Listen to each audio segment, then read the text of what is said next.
You're not recording. The mic was not on until just Mike's now. not hot. All right, so starting in Mike's 4, not hot. 3. Mike's hot now. 3. Mike's not hot. 2, 1.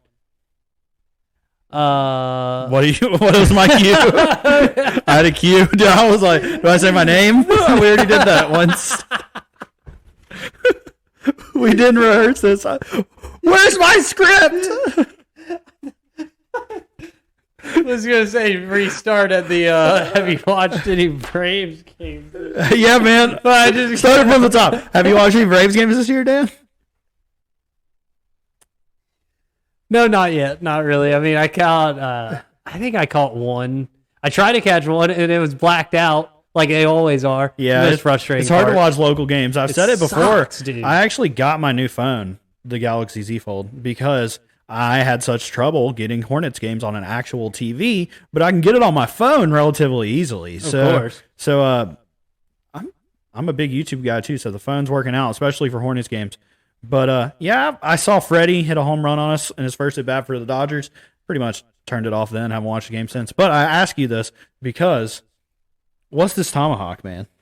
It's pretty sick. So this is like one of my favorite. It's bigger than I thought it was. I have. This is a tomahawk for a foam tomahawk for the Atlanta Braves from the 1995 World Series. Shout out. So a little homage back to the 95. That thing's World older Series. than both of us. This is older than both of us. It's got dust on it to prove it. But I got this from my great grandmother.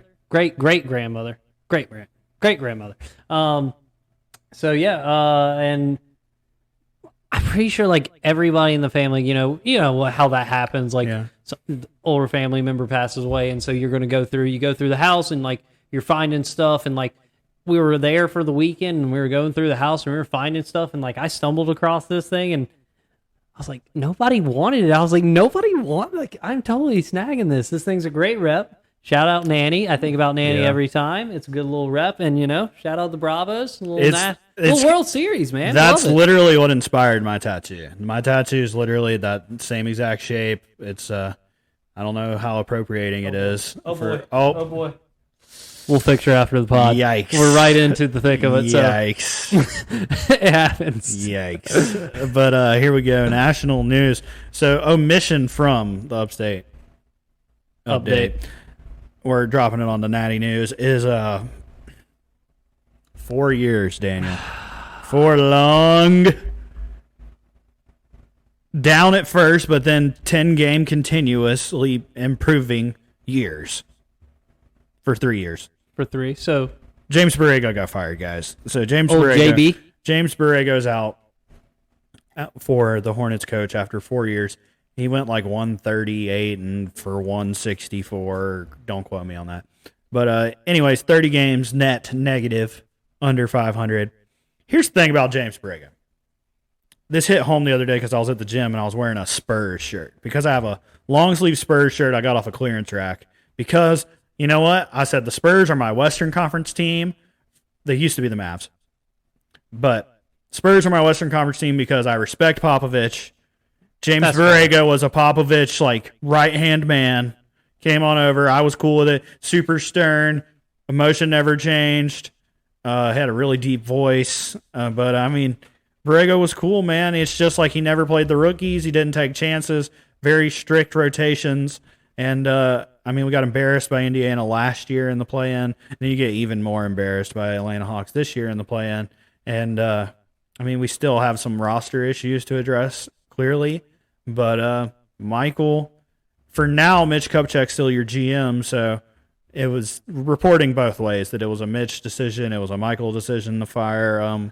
But let's be honest, it's a Michael decision. Yeah, it's a Michael decision. Everything's a Michael decision. It's a top decision. Yeah, because that's just how the nature of the beast. But my thing is I understand it. I just don't think it's time to bring in another developing coach. I understand coaches are good out of nowhere for really good teams, but those organizations are usually better than the Hornets organization is, like, as a whole. Like, Toronto can withstand more, honestly, from a team building perspective than Charlotte can losing a coach. So, and same thing with Boston. Like, they got a relatively new coach, and Boston's doing great. post Brad Stevens. Yeah. So I would love a Mark Jackson. I'd love a Frankie V for those at home. For the kids at home, Frank Vogel, NBA champion. NBA champion. Has a ring, man. I mean, so that I think Frankie V, Frank Vogel, fair option. A fair Frankie.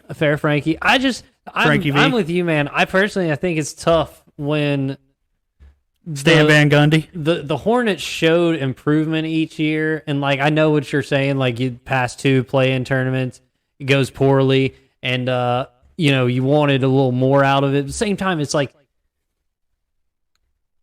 the idea of if you're the Timberwolves right now, and like if you don't win this series, you've competed in this series, and so like for a team that literally had no playoff potential or even like relevancy in the past like decade, you now are there and like you're making some noise. So you gotta have those expectations. So I think with the Hornets, like you gotta have the expectations of like, okay, we're not going to probably make the Eastern Conference run, like. It may not happen, but you definitely can make the play in and then like see if it keeps building. I just think it's weird to go suddenly, okay, we're going to go back to the start of it. Because like it's now just a reset of the culture. Like you got to reset your... You say that, but look at your Hawks, man. You had, who was at the helm? Lloyd Pierce. And then y'all went on a 17-game losing streak, fire the man, and then you've literally been to the playoffs 2 times in a row. Yeah, but like I also think if like in this, I think this is a fair thing to when we like bring around to the Hawks. If you bring up Nate McMillan is a good example because he does make that good run in the playoff last year. Now they're talking about Nate McMillan on the hot seat. But I think it's a legitimate same thing to say. It's like Nate McMillan was living off the fact that Trae Young had a fantastic playoff run, that the Hawks were all looking really good, playing well, and like everybody's hitting shots. But like now, let's look at the playoffs now. They're playing against the Heat and Spoelstra, who's a better coach as far as like, Spoelstra's a great coach. Like he's a good NBA coach. He's going to be like a Hall of Fame coach eventually. Eric Spoelstra, fantastic coach. And the Heat, good team. And Nate McMillan in the last play of the final game of your season, last play, you have 5 seconds. You have 2 timeouts. Out of the first timeout, you have the play set up, and Okongwu has no clue what the play is. What were y'all doing for 30 seconds? J.R. Smith did the same thing. That's fine. That's fine. He just won. He just had a 4.0, won Academic Player of the Year. North Carolina A&T. Golf champion. 4.0. I mean, that's impressive. But yeah, I mean, it happens to J.R. Smith. It happens with pressure. But at the same time, like, that's what I'm saying is like, Okongwu come out, doesn't know the play. All right, Nate, so you take the timeout. Next timeout, the camera goes to Nate McMillan. He's standing with his 3 assistant coaches for half the timeout discussing what they're going to do. He sits down within 5 seconds of sitting down with the team to talk about the play. The buzzer's going off. They got to get back on the court. I'm like, see, that's right there. Nate McMillan, I don't know if he's going to be a guy that can win you a championship. And you're saying Nate McMillan is slow. I think Nate McMillan is not built for those pressure situations where like the lights are on you. And like that is a coaching thing. Like Nate McMillan, Eric Spoelstra drew up a play. It was in the 3rd quarter. It's not pressure time or anything, but like it's literally coming out of timeout, and it's a wide open layup. That is not miscommunication on the defense. That is literally Spoelstra making a play that worked and got him a bucket. Mm-hmm. And if you're Nate McMillan and your team needs it, your star Trae Young is struggling, DeAndre Hunter, who's got 35, just fouled out. You've got to make a play for that team. You got to do something. Like that's why you're Nate McMillan, the head coach of the Atlanta Hawks. So I think with the Hornets, if you're going now that you're in the restart process, I think you do need to go with like Frankie Vogel. I think will go with somebody with some experience, somebody that has been in these situations where like Nate McMillan's been in these situations, but he's not successful in these situations. He is 1-8 against Eric Spoelstra in the playoffs. And that's prior to the Hawks, too. So, I don't know. Bona fides, whatever you want to call them. So, Zach... That's not right. No, it's bona fides. Zach, NBA playoffs, the rest of the Eastern Conference, the Celtics, Brooklyn Nets are swept out of the playoffs by the Celtics. Jason Tatum leading the charge for the Celtics. Had a great run in those 4 games, but bigger conversation is the struggling of the superstars in Brooklyn minus the non-playing Ben Simmons. I mean, you saw it all coming. I mean, it's self-destructive from the point where Kyrie and Kevin Durant, the two sensitive guys, get together and say they don't need coaches, and then your coach is literally just a figurehead, Steve Nash, that y'all just, thought was a pretty good player back in the day or whatever. Maybe that's why you signed him. Steve Nash got his foot in the door, and I don't know. I mean, it obviously didn't go well for either of them. They both got eliminated 4-0 for the first time in the playoffs. First round exits for the first time, potentially, for both of them. And it makes LeBron's non-participation in the playoffs sting less for LeBron Nation. But really, Zach included. I used to be called a closet LeBron fan. I was about to say Zach, and then I came out as a full Nation. LeBron fan. I came out as a full LeBron fan eventually, out of the closet LeBron We're all fan. partially LeBron fans. Not true. A lot of people hate LeBron. There's a lot of conservative people that just hate Nike and LeBron and like everything, and it's just annoying. Get over yourselves. Get over yourselves. So, Zach, bigger question. So, obviously, Kyrie, KD, they're aging stars. But there's not an aging star in Brooklyn. But it's also, is he star? What is he? We don't know. He hasn't played. He said he was going to play. But this is the best part.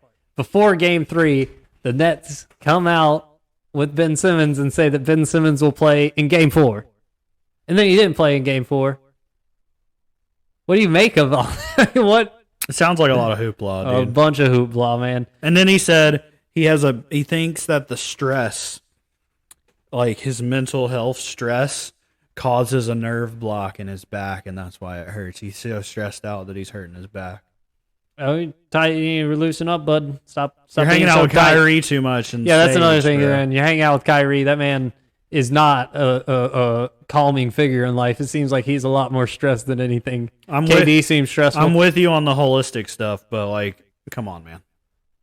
Weenie Hut General. It seems like a stressful place to be in. Ben Simmons like, I'll go. Yeah, I didn't play a single game this year, and I made $44 million. It's real stressful. I just think being around KD and Kyrie has to be stressful. Dude, you're playing basketball. It's not Steve stressful. Nash and what the idea. Steve Nash has to be pulling hair out all the time.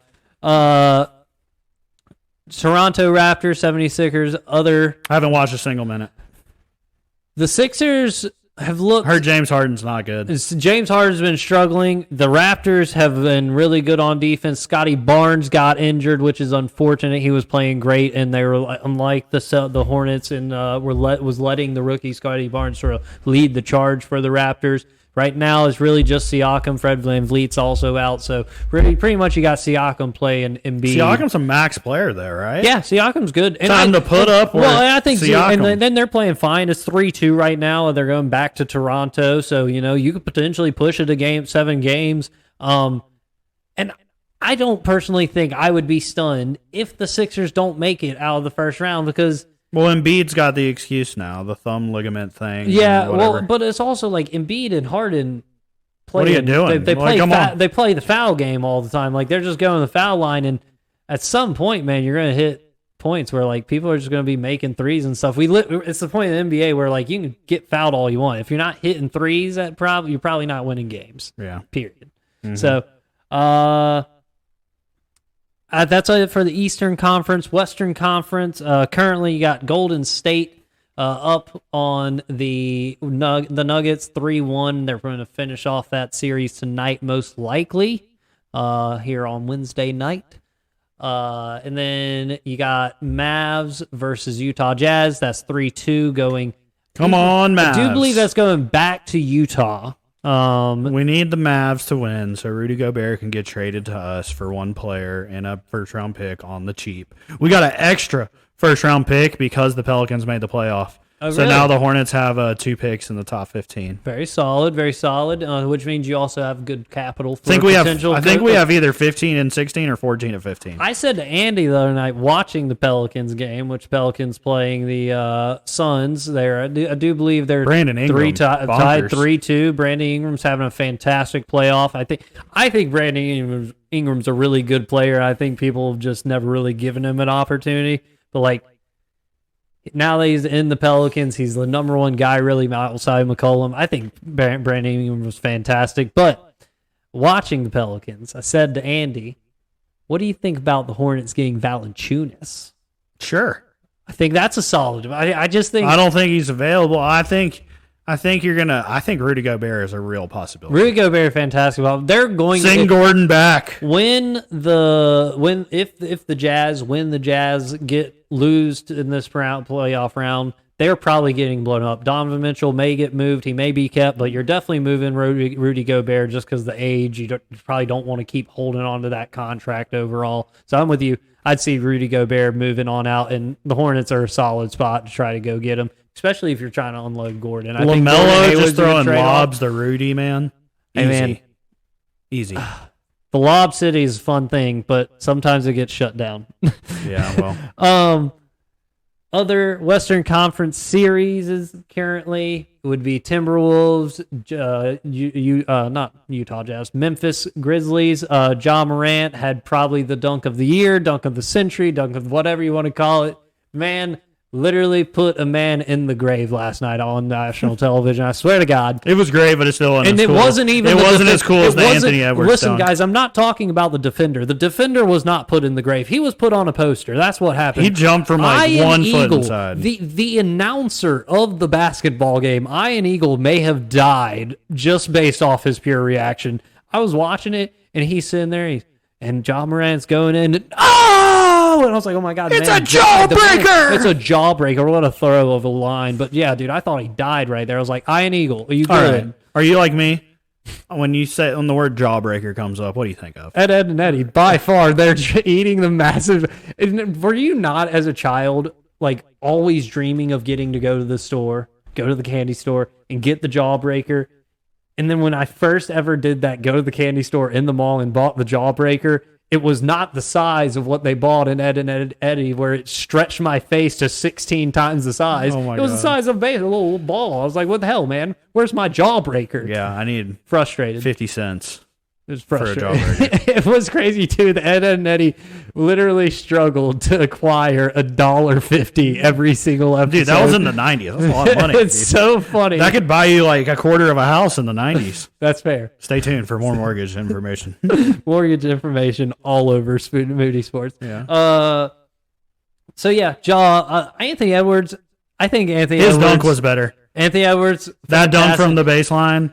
Last year, dude, oh my goodness. Anthony Edwards hit a big 3 to tie up the game right at the end. Anthony Edwards, sorry about that. Anthony Edwards is a fantastic player. I'm just hoping to God at some point. Cat whispering, he's telling the crowd to shut up. 9 minutes left in the game. 9 minutes left in the game. And then Ja Morant wins on the buzzer. I did, and this is not the Timberwolves blew like a 20-point lead the last game, and the Memphis Grizzlies got the win 2 games ago. So not the first time we've seen the Timberwolves blow leads when they're a little over cocky and confident. Other than that, in the Western Conference, Zach, we have you know what we didn't talk about in the Eastern Conference? Totally forgot yet again. Them damn Bucks are still in the playoffs. They're still running the Bulls. Just wait till they're in the Eastern Conference They're going to be in this. Everybody will blink, and they'll be in the Eastern Conference Finals. And be like, holy cow, when did that happen? You think Stan Van Gundy will come to the Hornets? The young guys would not want SVP, dude. Dude, I like Stan Van Gundy. That's a little fun. Stan Van Gundy. Stan the man. Stan the man. That's really why you want Stan Van Gundy, just so you can call him Stan the man. Stan the minivan man. We talked about the other Western Conference, Suns, Pelicans. Suns up 3-2. Going back to New Orleans. We'll see if that can Brandon Ingram, go bonkers. Go bonkers off. And then at halftime, here comes Zion in Game 7. Oh, my God. The storylines, Twitter would shut down. Say you hold him out. Elon would have in the finals, a whole bring debacle. Out Zion. If Zion came out halftime of Pelicans Game 7 in the finals, Elon would have a massive debacle to deal with. Twitter would be broken. He would have to fix it. And then he breaks the rim on his first dunk, and then they have to stop a game. They have to stop everything. We probably just stop the finals. Pelicans win. We're moving on to the next year. Awesome. Zion's back at halftime. You remember when Bobby Boucher showed up at halftime and the Mud Dog won the Bourbon Bowl? Won the Bourbon Bowl? Do you?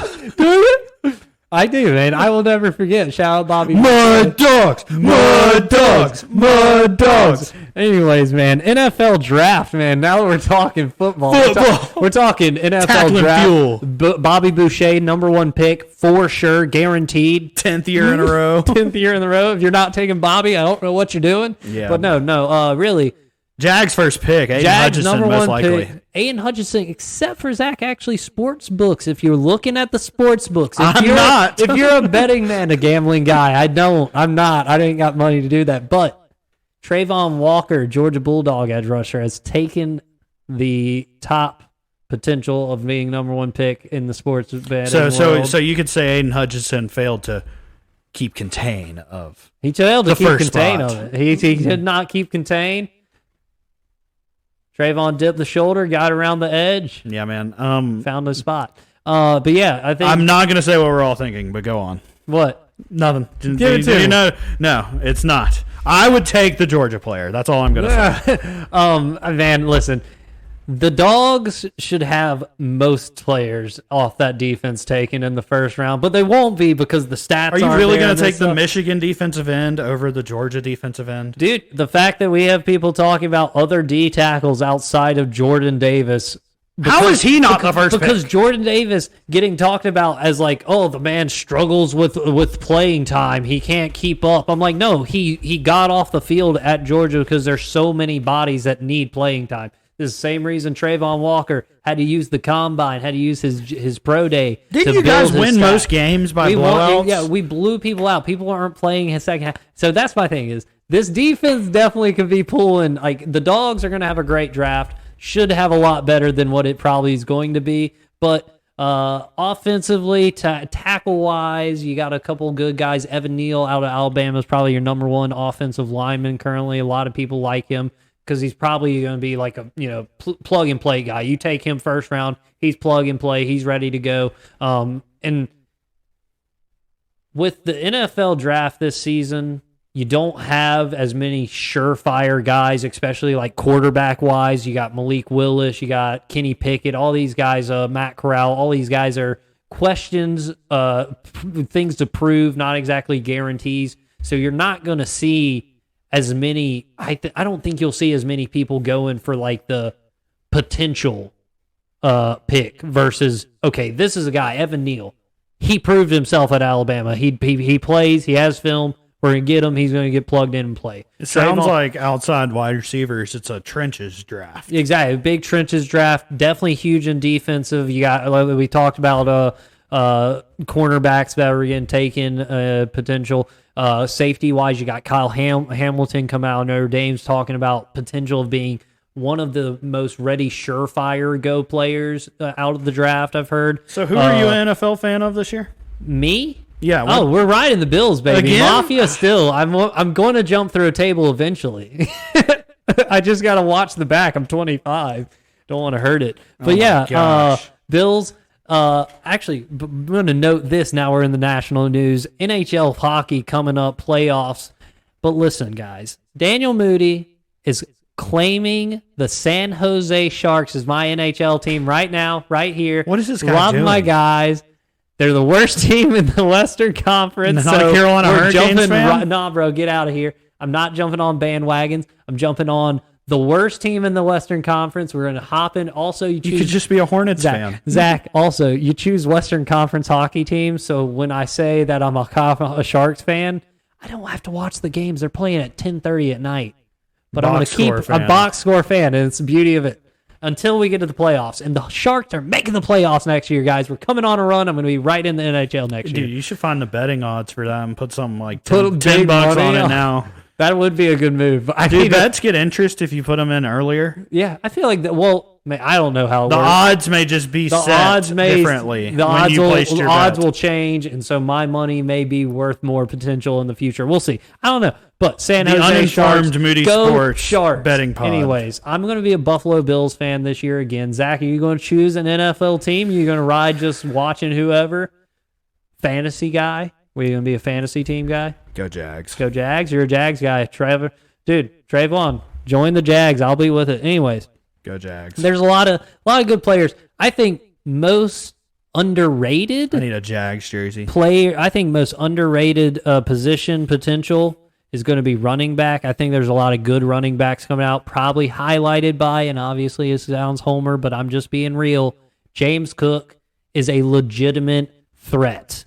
He's going to be great. He's great running between the tackles. He got a lot bigger, a lot stronger this past offseason. This year proved he can run between the tackles, but literally probably the best pass-catching back coming out of the league or out of the college, and that's huge for the NFL right now. But I think one of the most stacked positions for the draft, Zach, wide receiver. George Pickens, I saw a first rounder. George Pickens, potential first rounder. I mean, you got Chris Olave. Garrett Wilson's going to be a threat. You got Treylon Burks out of Arkansas. Don't forget Justin Ross, your boy coming out of Clemson. I didn't forget. That's your guy. People going to sleep on. Trevor Lawrence said we need to snag him. I did. You got to be, and that's something I'm intrigued to see. Is you saw it with Joe Burrow and the Bengals. They had a first round pick. They didn't really know what to do. Joe Burrow's like, get Jamar Chase. Get Jamar Chase. Just do it. And then we see what happens with Jamar Chase, Joe Burrow. They go on a wild playoff run. They make the Super Bowl. Jamar Chase has a wild season as a rookie, sets some records for sure. So maybe this is something we see as a trend now where the Jags are going to listen to Trevor and be like, okay, maybe we go get Justin Ross because Trevor has confidence in him. He has that familiarity with him. Same reason they took Travis perhaps and Travis Etienne. Did you see the Travis Etienne press conference, little blurb about, he was like, basically they were like, hey man, so like, do you feel like sort of lucky that you missed all the stuff with all the debacle last year and stuff? And he sort of beat around the bush, but got to the point of saying, if I was going to miss a year, last year is probably the best year to miss. I mean, it's better than just taking hits for no reason, That's fair. I mean, so it sucks that you're on an injury, but, recovery processes have come a long way. Science. I think linebacker also, another great Georgia class of linebackers. Nakobe Dean's going to be fantastic. Quay Walker, Channing Tindall's probably one of the fastest linebackers. Were those all three Georgia players? All three Georgia players. Daniel, stop talking about Georgia players. I'm sorry, man. It's hard not to, but yeah. This is going to be intriguing, man. I'm very excited for the draft tomorrow. Andrew Booth, Clemson player. Junior. Hey, man. It's going to be a great draft. I think it's going to be really good. You doing anything for the draft? No, but if you try and watch, I love a first round. I love a first round watch. I love the first round for sure. Is there any NBA games tomorrow night? Do they compete with the? It's pretty much every day, bro. See, that's what I find weird. The NFL does not care when they schedule the NFL. I know that, but I just feel like if I'm the NBA, I'm like, we're just going to not do it Thursday night. We'll skip that. Everybody do your travel, and then we'll do it a Friday night game. So your main time Friday, everybody's home watching, and man, you don't compete with the NFL because nobody's watching. Game. Nobody's watching the NFL second round or third, fourth, fifth, and stuff like that. I have no emotional connection to NFL games. I need to either go to a Panthers game or go to a Jags game and just see what feels better. Dude, I don't have a big. I know I'm not a Falcons fan, but I should be a Falcons fan. We talked about this. Dude, the Falcons are such a hard team to be. I wouldn't be a Braves fan if there was a Charlotte alternative. Let's be honest. Oh, come on. You love the Braves. Because there's not a Charlotte alternative. That's false. It's not true. That's so false. I don't like Atlanta. Yes, Hawks. I don't like Atlanta Falcons. I used to be a Panthers fan, and I love the Hornets. You loved Chipper Jones. No, I didn't. I thought Chipper whined. Oh, my God. This is ridiculous. I thought Chipper whined so much. The only time I liked Chipper was his last year when he was hitting switch and he hit some home runs and it was awesome. I was an Andrew Jones fan. This is debauchery. I was an Andrew Jones fan. Andrew Jones was a beast. He was a beast. Rafael Furcal was a beast. Jeff Runcourt's rookie year was awesome. Jason Hayward, I loved. So there you go. That's what I'm saying. Chipper Jones, get out of here. That's why you like the Braves. It wasn't because it was the Braves or you don't have a Charlotte team. No, if I had a Charlotte team, I just would have named off Billy Davis. You remember him hitting all those home runs for Charlotte? Zach, I'm about to corn you. on your argument right now. You ready? Go ahead. Why aren't you a Hurricanes fan? Because I don't care about hockey. But that's a Charlotte team. I still don't know what icing is. I still don't understand icing. It's been decades. Dude, it's literally 100 degrees most of the year and where I'm from. I don't think about hockey. Even though we have an ice skating rink right down the road. Really is Pavilion, man. I lived like 2 minutes from the pavilion. I used to go as a kid. I used to go hang out around the pavilion to skateboard, but not go to the ice hockey. So I would go because I had two like girl cousins that were similar in age to me and my brother. So they liked ice skating. So we would go like growing up. But I love the shrug. In middle school and high school, I'm just going to go ice skating as a dude. What? I mean, it would be a pretty funny skill to have, but no. No, not about it. I quit rollerblading. I quit ice skating. I mean, no. And hockey. I mean, dude, hockey's cool, and I suck at the video game, so I never learned hockey through the video I feel game. you. That was the one thing too. Is like you could play like sports games and somewhat figure out sports rules, like the rules of it based on that. NHL cannot. I assume it's just like lacrosse.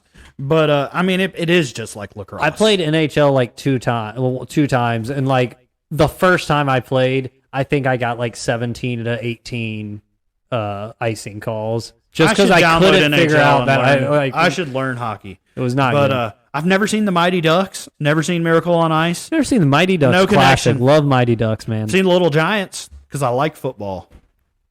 Football's good, although I haven't watched a lot of USFL. But I don't watch football in the spring. I will if it's the XFL. Nah. The USFL has not been advertised well enough. And big note that Andy keeps pointing out, all of it's played in Birmingham, so it's not like there's like no a home. The XFL was gaining steam, bro. XFL is great. It's coming back. It should be coming back 2023. I'm really excited. I hope to God it comes back because, man, I was down with it. And it's cool, too, because there are definitely Clemson players, Georgia players, South Carolina players, for all the USC fans out there. There's players that out there that are good football players that don't get an opportunity just because the NFL is such a small, like, knit group. It's hard to get into it. So it's nice having that extra league for the players to go to, like me getting to watch, like, Aaron Murray, even though Aaron Murray was awful for the Vipers. It was great seeing Aaron Murray out there again. I was like, look at there's Aaron Murray. Terrell Owens, 49 years old, catching footballs in a text the plays in football league or whatever. Dude, I tell you, I follow a guy on Instagram, Bob Minery, blah, blah, blah, whatever. He is literally one of the owners. He is the owner of the Johnny Manziel Terrell Owens team, so I get random updates on that all the time. Johnny Manziel, you don't even have to say you everyone who's a fan of that league or has even watched it will do exactly what you do. They don't know what the team's called. It's the Johnny Manziel Terrell Owens team. Terrell Owens team. Or the Bob Minery name to the Johnny Manziel Terrell Owens. Well, then that's being said too. It's some people probably refer to it as the Bob Minery team because that man. I don't know who that is. Buffalo Wild Wings commercials. B-Dubs? The B-Dubs commercial. Do you remember the voice of the B-Dubs commercial? It's not in the past like 2 years, but go back like 5 years and like. I would play them right now, but I don't know what the hell that would do to our podcast, but it's a dude, very distinct. I'll play that. We'll listen to it after the pod. But yeah, Bob Minery, and like he built off that, and he just kept building, and now he does the podcast with some guys called the Nelk Boys that I don't really know, but I guess are some social media people or whatever. And he had Bob Minery and the Nelk Boys actually were the first people to get the Antonio Brown interview after his whole blow up with Tampa Bay on the Full Sin podcast is what it's called. So, but anyways, so yeah, that's happened to just be following him and watch his blow up into big stardom. It was a very random blow up into big stardom for Bob Minery. For sure. Went from B-Dubs to that. Yeah, but that's anything. That's pretty much. I think that's it, man. National news, draft, basketball, America. We're getting around two. Elon Musk bought Twitter. Elon Musk bought Twitter. Please, dear Lord, let me put 16 or more options in my polls if I want. Stop making me only have 4. It's bullcrap. It's only Twitter. 4? It's only 4. Fix Twitter. Hashtag Fix Twitter, Elon, get on it. What?